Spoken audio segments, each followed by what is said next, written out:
Namaste all of you. I welcome you all in my YouTube channel Academy of Social Science by Oza Sir.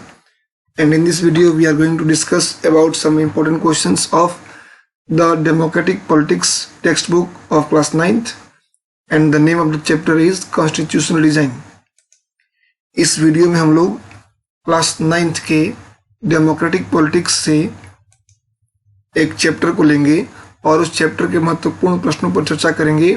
इसके पहले भी मैंने आपको कई videos दिए हैं इस चैप्टर के संबंध में, जिसमें इस चैप्टर के कुछ इंपॉर्टेंट क्वेश्चंस हैं। ये लास्ट पार्ट है। आइए शुरू करते हैं प्रश्नों को।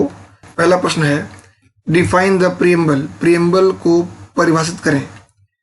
N introductory statement containing reasons and guiding values of the constitution is known as preamble.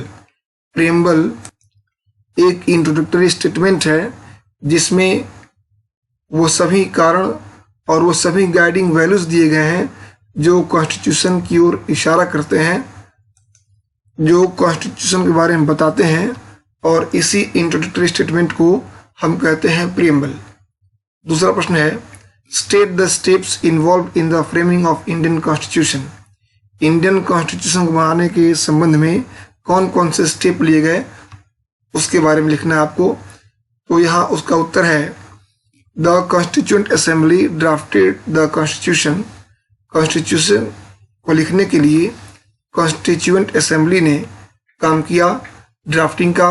It took following steps, और इसने निम्नांकित कदम उठाए। पहला कदम क्या उठा? Elections to the constituent assembly were held in July 1946। ये पहला स्टेप था। जुलाई 1946 में कॉन्स्टिट्यूएंट असेंबली के इलेक्शन हुए। इसके बाद का क्या है? It's first meeting was held on 9 दिसंबर 1946, और इस कॉन्स्टिट्यूएंट असेंबली की पहली मीटिंग हुई 9 दिसंबर 1946 ईस्वी को। उसके बाद का स्टेप क्या है? The constituent assembly was divided into 2 parts after the partition of India. India के पार्टीशन के बाद कॉन्स्टिट्यूएंट असेंबली 2 पार्ट में बट गई। एक पार्ट बना कॉन्स्टिट्यूएंट असेंबली ऑफ इंडिया और दूसरा बना constituent assembly of Pakistan. Next step क्या है देखिए, the constituent assembly consisting 299 members wrote the constitution. Constituent assembly जिसमें कि 299 मेंबर्स थे, उस असेंबली ने हमारे कॉन्स्टिट्यूशन को लिखा। तीसरा स्टेप क्या है? Constituent assembly covered the interest of the diverse population of our country, और इस असेंबली ने अलग अलग डाइवर्स टाइप के इस पॉपुलेशन का, इस देश के अलग अलग समूह के इंटरेस्ट को कवर किया। उन सब के हितों के बारे में इसमें चर्चा की गई। नेक्स्ट स्टेप क्या था? A drafting committee chaired by doctor B.R. Ambedkar prepared a draft constitution, और एक ड्राफ्टिंग कमेटी ने जिसके चेयरमैन थे डॉक्टर B.R. अम्बेडकर, और इन्होंने एक कॉन्स्टिट्यूशन ड्राफ्ट किया। And several round of discussion took place, और उस ड्राफ्ट के बाद उस पर कई राउंड के डिस्कशन चले, कई चरणों में उस पर बहस हुआ। उसके बाद क्या होता है? The members deliberated for 114 days over each and every clause, और जो मेंबर्स थे कॉन्स्टिट्यूएंट असेंबली के, उन्होंने इस कॉन्स्टिट्यूशन के हर क्लॉज पर 114 दिन विचार किया, उस पर वार्तालाप चली, और the assembly adopted the constitution on 26 November 1949। Constituent assembly ने 26 नवंबर 1949 को इस कॉन्स्टिट्यूशन को एडॉप्ट किया, and it came into effect on 26 जनवरी 1950, और यह संविधान 26 जनवरी 1950 से प्रभावी हुआ। नेक्स्ट क्वेश्चन देखते हैं क्या है। Why is India considered as a sovereign country. India को सोवरेन कंट्री क्यों माना जाता है, क्यों संपूर्ण प्रभुत्व संपन्न राष्ट्र माना जाता है इसको? तो इसका आंसर है, because the people of India has supreme right to make decisions on internal as well as external matters. क्योंकि भारत की जनता को सर्वोच्च शक्ति प्राप्त है अपने आंतरिक और बाह्य मामलों के संबंध में निर्णय करने के लिए, और जब यह शक्ति प्राप्त है, जब कोई बाहरी शक्ति हमें आदेश नहीं दे सकती, अपनी मर्जी से भारत की जनता स्वतंत्र है निर्णय करने के लिए, इसको बोलते हैं सोवेरेनिटी। नेक्स्ट क्वेश्चन है, why is the preamble very important? Preamble क्यों इंपॉर्टेंट है? ये बहुत महत्वपूर्ण प्रश्न है, आप इसको ध्यान से सुने।